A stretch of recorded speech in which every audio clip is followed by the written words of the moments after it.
I'm Shelby Williams, and welcome to another episode of Dance Talks with Biscuit Ballerina. Today, I'll be speaking with Rachel Fine, dancer, dietitian, and nutritionist. I've spoken to her previously in the past in a webinar in 2020 and on Instagram Live in 2021 about various things that have to do with nutrition for dancers. Today, we're going to follow up on some of those points and dive a little bit deeper into other aspects of dancer nutrition, particularly nutrition obsession and also identifying red flags when it comes to health and food advice. If you'd like to see some of my previous talks with Rachel, I will link them down below, and otherwise, enjoy today's talk. Hi Rachel, thank you so much for joining me. Thank you so much for having me again, Shelby. It's been a couple of years since we last connected, so these little doses of Shelby are just what I need to get me through my Wednesday. Yeah. It's also just wonderful to keep reconnecting with people that you feel like I really appreciate the work you're doing and the information you're sharing. So I feel very privileged that you could take the time to help me spread some very useful information to a lot of dancers out there. Likewise, definitely. We touched on so much in our last talk, and we wanted to continue and then address a few other angles that we didn't completely talk about last time. That being, first talking about, as dancers, we have these exhausting schedules, and sometimes that demand asks a lot of our bodies. So naturally, we need to be sure that we fuel our bodies properly to help us get through the day, get through performances. And in the effort to make informed decisions about our own well-being, we have the potential to slip into an unhealthy relationship with food or an uninformed or harmful approach to food. I know a lot of dancers are perfectionists like myself. And when we learn what's the best way to go about doing something, we really try to stick to it. And in the case of food, for example, sometimes what are the best foods to fuel our body? And we risk latching on to that information. How can dancers avoid this, unhealthy attachment, or how can dancers utilize nutrition information without it becoming obsessive? Such a good question, and a lot for me to unload that I'm going to try and do the best I can, but if I veer off into directions, just feel free to interrupt me to get me back on track. Okay, great. So, one of the most interesting things that you mentioned in your question is this idea that for most dancers, the struggle that's ultimately experienced with food and of course with body image very often comes from this place of good intent. And what I mean by that is something that really hits home for me. When I want to say maybe I was 16 at the time, I was at a summer intensive and I sat in on a nutrition session, and what was told to me is something that is seemingly harmless. It's this phrase that, your body is your tool. What you put into it is going to have a direct impact on what comes out of it on stage.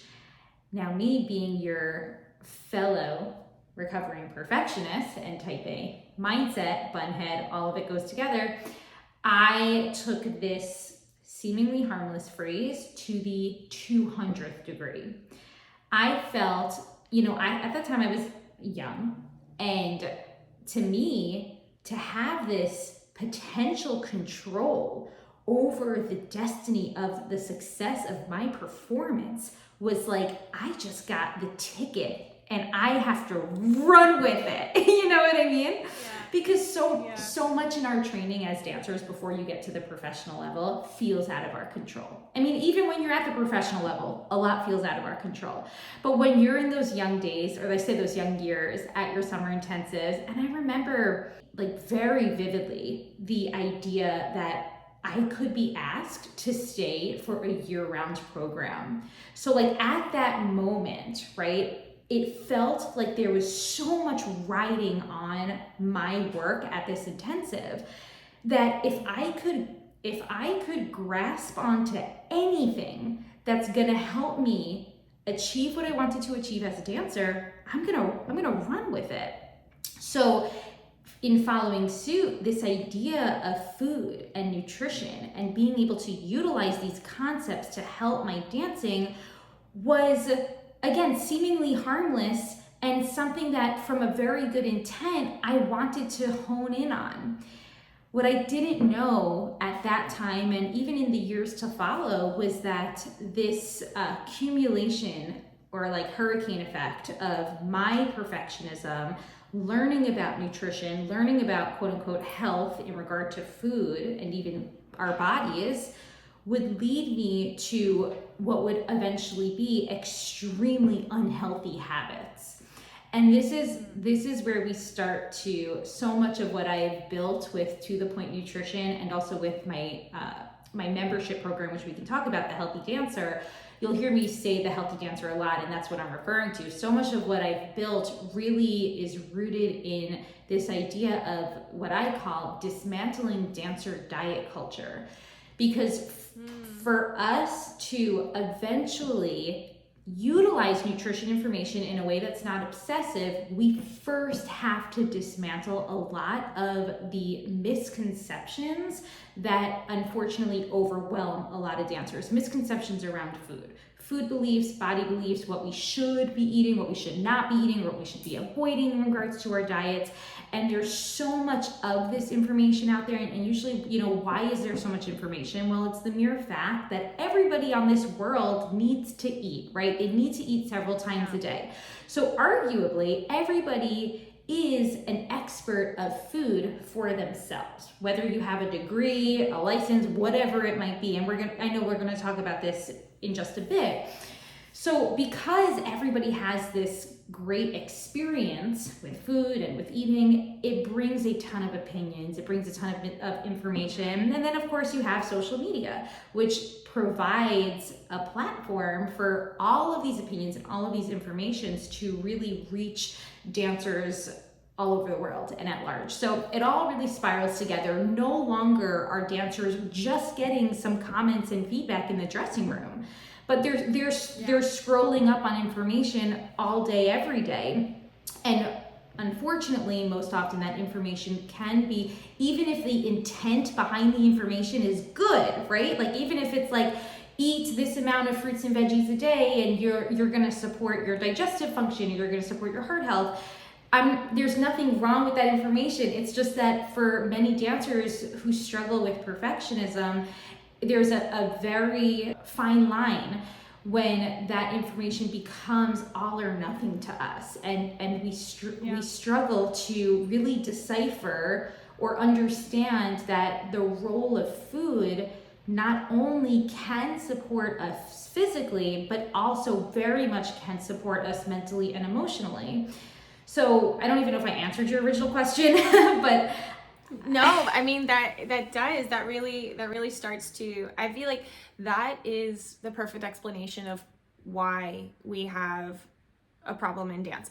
Even as things progress, I think from many generations back until today, like I think of like the horror days or like the 80s and 90s where anorexia was encouraged and all these other things, and like it was an extreme, and we feel like we're getting healthier and healthier by generation. But your explanation of how you latched on to good information in an unhealthy way is why I think this will always continue with dance, because of people's personality types, that they want to do well, and this is such a competitive field. I think it's something that needs to be taught young, so dancers understand it already from a young age, that there's a certain way to approach food that is healthy in your relationship with food, not just in what food you eat. But yeah, the way you explained it, it's very relatable for me, and I'm sure for a lot of other dancers, that it really explains the root of where this comes from, why a lot of dancers can fall into obsessive eating habits. And what we see is that, as you mentioned, are the problems of the yesteryears, the 70s and the 80s, are those problems today's problems with food? Actually, arguably they are. They're just rebranded and repackaged, and that's what we see with the rise of what we call wellness culture. So often you hear me talk about diet culture, when in fact what might be more relatable to my youngest dancers now is the idea of wellness. And again, this idea Because even back in those days, you know, and the reason why I'm making such a point about this, by the way, about the idea that it's so easy for dancers to fall into these obsessive behaviors and that oftentimes the intent is not coming from a harmful place, is that I'll find that dancers will have a lot of guilt around the idea that their eating habits have become disordered. And they get very hung up on themselves about this. And the first thing I say is that, first of all, we need to approach this with more self-compassion, because you're falling into behaviors that are now not supporting you came from most often, this is of course not always the case, right? There are instances, especially with more diagnosed eating disorders, where we will see food as being used as in more of a divisive type of tool to manipulate one's body. But when it comes to this spectrum of disordered eating, and what I commonly see amongst dancers, not all dancers, but what I commonly see is this idea that I was just trying to help my performance. And then before I knew it, it spiraled. And now I've developed a list of food fears. I am struggling to eat out. I'm scared to go on tour because I don't know what food's gonna be available to me. And it kind of spirals out, and that's where we see so many dancers, whether diagnosed with eating disorders or not, that's where we see this just high prevalence of having challenged relationships with food, and how that eventually comes back into the studio in regards to a dancer's mindset, struggling to focus. Very often what we see with a lot of, let's just say as an example, like clean eating lifestyles, we see this simultaneous restriction of calories and just a really underfueling in general. Ultimately, what that can translate into is injuries, can translate into is burnout. This is what happened to me years ago. So it's incredibly important for dancers who find that they are relating to these struggles that I'm talking about to first not get too down on themselves, right? To understand that they are not alone in these struggles, that they unfortunately are very common, not just in the culture at large, but very much exacerbated in the dance industry because of these unattainable ideals that are, of course, rooted in years and years and years. And I think like at a glacial pace, things are shifting, but you know, that's not happening too quickly, unfortunately. I mean, I said it's been a big change since the 80s, 40 years ago. Not that big of a change, and it took 40 years. But exactly. And just as you mentioned, what that means is that so much of the work that I do, and even the work that you do, is we need to empower the dancers. Because we can't necessarily rely on the dance world as a whole to ultimately change into this safe space, maybe. I don't know, but I guess what I'm trying to say is that nobody should be scared of coming into the dance world, right? We are making shifts. There's so many more incredible resources out there. What we need to do is continue to make shifts at large, but also continue to do the outreach and empower the dancers themselves, because we can't necessarily control the content that's coming on social media. You know, algorithms, I was just having this conversation with one of the dancers who's in my program, The Healthy Dancer, and we were talking about how the algorithm is a robot. The way it computes information that it sends to us on our feed, we only have so much control over that, if any control.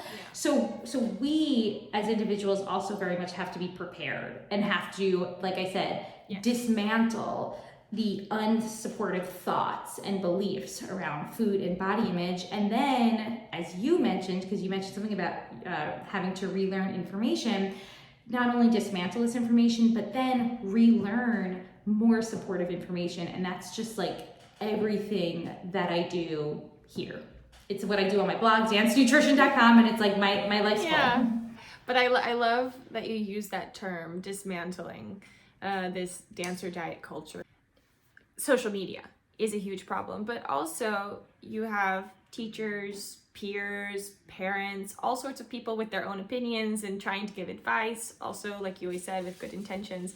And so the more a dancer can be, you know, a little bit more independent, like if they through education with someone like you is able to learn about themselves and what their body needs and how to do that in a relaxed way, not in a panicked way or in an obsessive way. Like setting up that system, like you have to break down all of these preconceptions that we have, that we've learned, and learn a new way to look at fueling the body, look at food, and then start from there. Absolutely. Fun fact, when I was, just over the years that I've been really building my work and my platform, I've shifted in what I've called things and how I teach dancers. And when I first began, I would actually use a lot of words like rejecting dancer diet culture or ditching dancer diet culture. And then it didn't feel right, because in this weird way, it felt like an unattainable goal in of itself, sadly, because of, again, the prevalence of diet culture at large. So that's why this idea of dismantling diet culture really hit home for me, because it's even though it's just a phrase, it implies that we're learning tools to prepare ourselves for what could be inevitable in regard to hearing comments or receiving feedback about food. Remember, what triggered my own disordered eating was not a negative comment, right? And I say this often to dancers, that anything could trigger a dancer. I just wrote an article for Dance Magazine about what I eat in a day posts. And the point being is that anything can trigger a dancer into unsupportive habits around food. You know what? We don't necessarily always know. Some are obvious, some are not obvious. So it's important for the individual dancer to be able to build resilience, to know how to dismantle a lot of these unhelpful and supportive thoughts, and just to continue on that journey and continue that work over time. I like that you are pointing out that anything can kind of trigger someone, because detailed facts about something can really cause someone to latch onto it. And like with what I eat in a day, this dancer that I admire, they eat this. If I eat that, I'm also going to perform well. And it might not be what your body needs, might not be, so I'm glad that you point that out, even though, if you don't really think about it too much, it's like, oh, this seems like a nice idea. Share a little bit, how does this person take care of themselves? But in the way that we work, it can be a dangerous thing.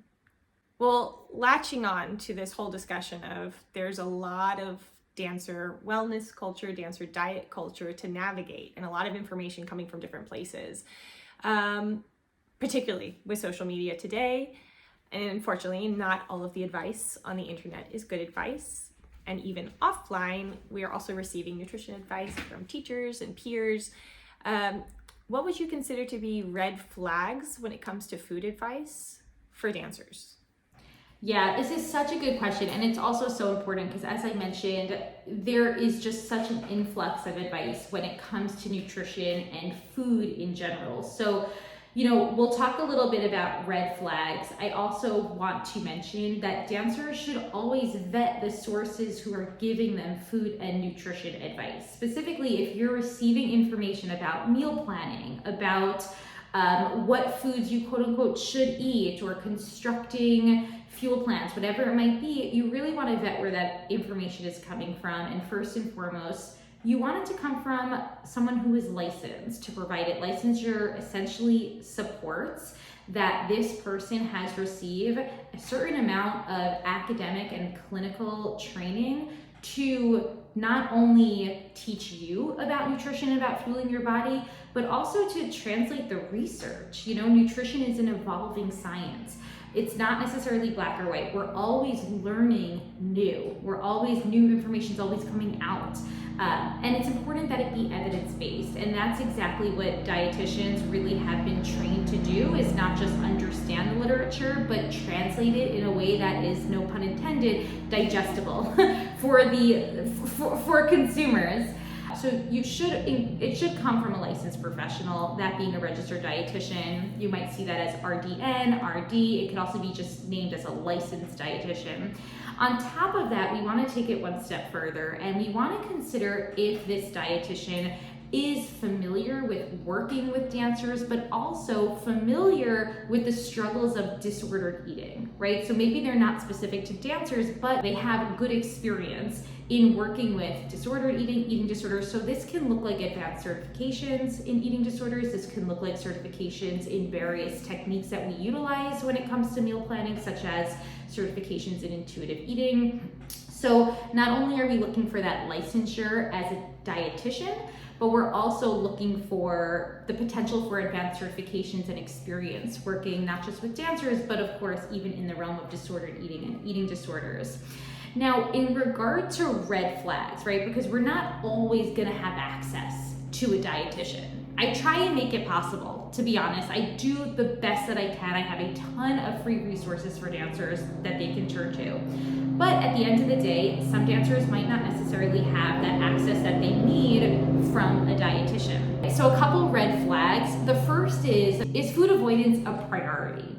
And what that essentially looks like these days, what I see most often is major shade being thrown on foods, either entire food groups or specific foods. So specifically what I see this with is with processed foods. Oh, yes. Like this fear of processed foods really stemming from wellness culture, stemming from clean eating, suggestions to avoid processed foods, suggestions to even limit processed foods. We want to be careful with this type of information because not only are processed foods very attainable and realistic for a busy dancer, but if we're focusing too heavily on avoiding processed foods, then we very much might land in those waters of struggling with food flexibility in instances where those maybe lesser processed foods are unattainable. So I'm not discrediting the idea that whole foods like plant-based foods, fruits and veggies, legumes, beans and nuts, definitely not discrediting the idea that these are very nourishing options for dancers, but all of these foods can fit and should fit into a dancer's meal plan. Like there's no need for us to avoid processed foods or this overarching idea of processed foods. Even the most quote unquote ultra processed foods do not have to be restricted or avoided for a dancer. Most importantly, we need to remember that our need for nourishment is the baseline recommendation when it comes to supportive eating habits, right? And that means considering what is accessible to you. Remember, like a lot of dancers will come to me and they'll be struggling if they go on tour, if they go to a new country and they're unfamiliar with the food, or maybe they only have access to, just as an example, like fast foods. We have to remember that our bodies need nourishment.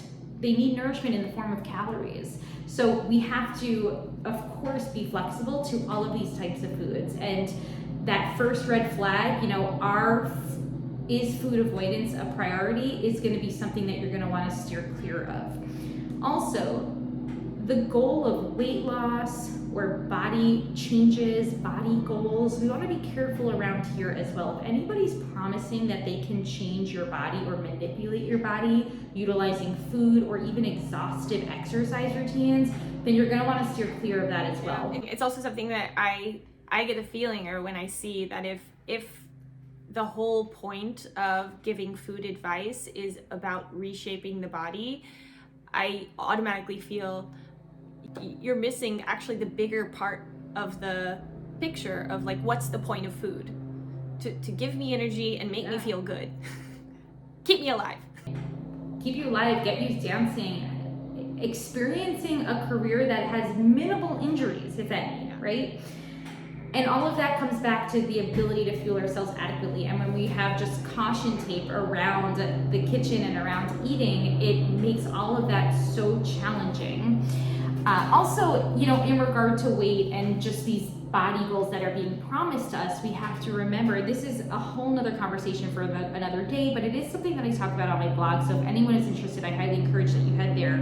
Is the idea that our bodies have a happy place when it comes to body weight and body shape.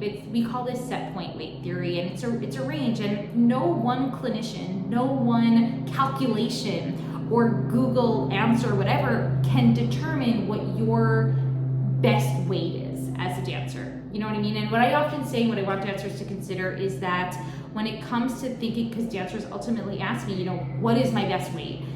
Well, what I like you to think about is a weight where you are not having to rely on exhaustive exercise routines, a weight where you don't have to rely on restrictive eating patterns, just as something to start to think about. Also, as I mentioned earlier, just making sure that the source of your information has those credentials, has licensure in regards to food and nutrition, because it gets really confusing. There's actually a ton of certification programs out there when it comes to nutrition, but at the end of the day, licensure will be your best source of knowing that, okay, this individual has been properly trained to understand the human body, understand the role of food on the human body, and then take it up a notch. But the fact that dancers' nutritional needs are more comparable to that of an athlete. So that, by the way, is another advanced certification that you can look at when it comes to dietitians, but I usually am still encouraging that dancers seek sources who are familiar with working with disordered eating, just because of how prevalent it is among dancers. The last red flag that I just want to mention, because it's a common one, is when the use of portion control is really being strictly monitored in regards to that nutrition information. So whether it means counting calories, whether it means counting macros, measuring your food, weighing your food, anything that's telling you that you have to exhibit a lot of micromanagement over the amount that you're eating, I suggest that you steer clear from that. Because in my work of what I do and as a certified counselor of intuitive eating, it's really learning how to build more trust with our own bodies and determining an amount of food that leaves us not just feeling good, but also dancing sufficiently and efficiently, and without, of course, injuries. So these are just some of the red flags, but there's actually a bunch, and I cover this on my blog too, so definitely encourage dancers to go over and check it out. Yeah, and in our last talk, you also dove a little bit more into what is intuitive eating. So I'll go ahead and also in the description link that video as well, so that dancers can learn from what you told us last time about like what is intuitive eating, how does it work, how do you, I think we even in that interview talked about, you know, the learning curve of getting into intuitive eating, and it's very helpful that you point out these things that actually are so normalized. It's worth thinking twice or kind of looking at it and saying, okay, I see some of these things that could be a red flag, dig a little bit deeper into who's giving the information and find out, is it coming from someone who is licensed and is, like you said, experienced in working with dancers or disordered eating, and the type of pressure that we as dancers are a little bit more familiar with when it comes to our food, our nutrition. I think this is where we're going to wrap up this talk. Could you share with our viewers today a little bit of information about how they can find a lot of your resources? You mentioned you have a lot of free resources that you've put online for dancers when it comes to nutrition, and also other more in-depth resources that you have available. Yeah, absolutely. First of all, thank you again for having me. It's always such an honor and a privilege to chat with you as well, Shelby. So when it comes to the work that I do at To The Pointe Nutrition, my biggest goal has and always will be accessibility for dancers. So that's why I offer so much free stuff. So I would suggest that dancers first start with my website, dancenutrition.com. It's pretty straightforward, and this is where I update weekly topics all centered around the idea of helping dancers support their relationships with food. Sometimes I dive into, I would say, more of like the nitty-gritty around nutrition, whether it comes to topics like nutrient density, carbohydrates, fats, proteins, and stuff like that. But I would say for the most part, I try to cover topics that just help to reduce food fears among dancers. And I'm updating that literally weekly. It's like my third baby. You are amazing, because I will say, like, I do not update my website. I have not touched it in like 3 years. I know most people have a similar feeling. No one enjoys updating their website, and the fact that you are on top of it, like, that is a testament to your type A personality.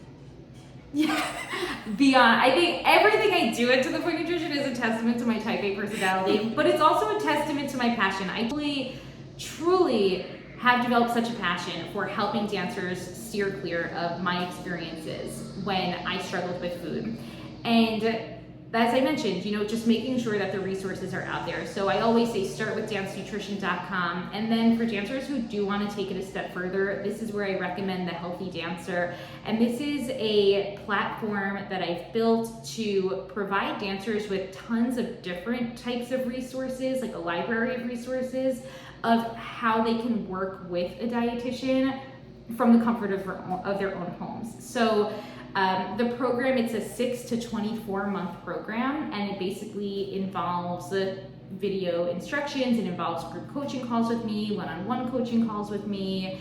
I also have intensives throughout the year. I have a summer intensive, I have a winter intensive. So there's a ton of community within the Healthy Dancer that also helps, because again, even if a dancer is at a studio that's not so supportive of building a healthy relationship with food, at least they come home and they've got this entire other platform. And for some dancers who, for example, attend my summer intensive, they have this entire other community of dancers who are learning, how to utilize food and nutrition to support their dancing, but like we said at the beginning, in a way that just doesn't feel obsessive. So I usually recommend, I actually have a 7-day free trial, not to plug things, but I do encourage that the dancer is listening, if you found any of this information relatable, then just join the free trial.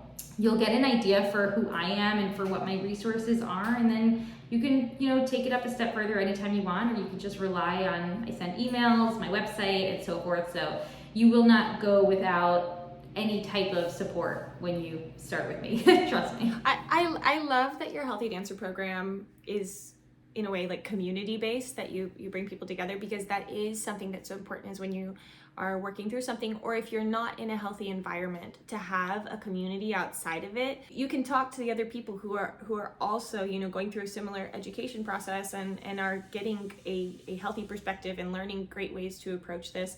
Absolutely. And it even works for the dancers who aren't quite ready to necessarily open up to a community, because that's a very real experience as well.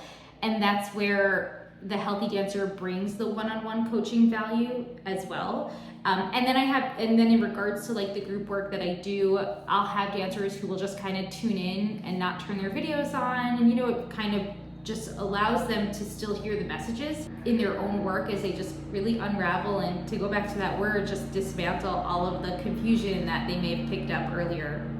Yeah, wonderful. Well, I love that everyone can approach this at their own pace, with their own need, their own resources. You've provided so many wonderful options for dancers to get information, get help, find community, and I am so thankful that you are out there in the dance world helping dancers in this way.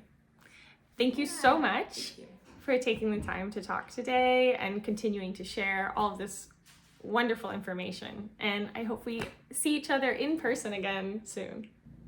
Yes, I agree. When you are in New York, definitely text me or give me a call on. Will do. Thanks, Rachel. Thank you. Bye. Thank you for watching. If you enjoyed this video, be sure to like and subscribe to get notifications about future dance talks with Biscuit Ballerina.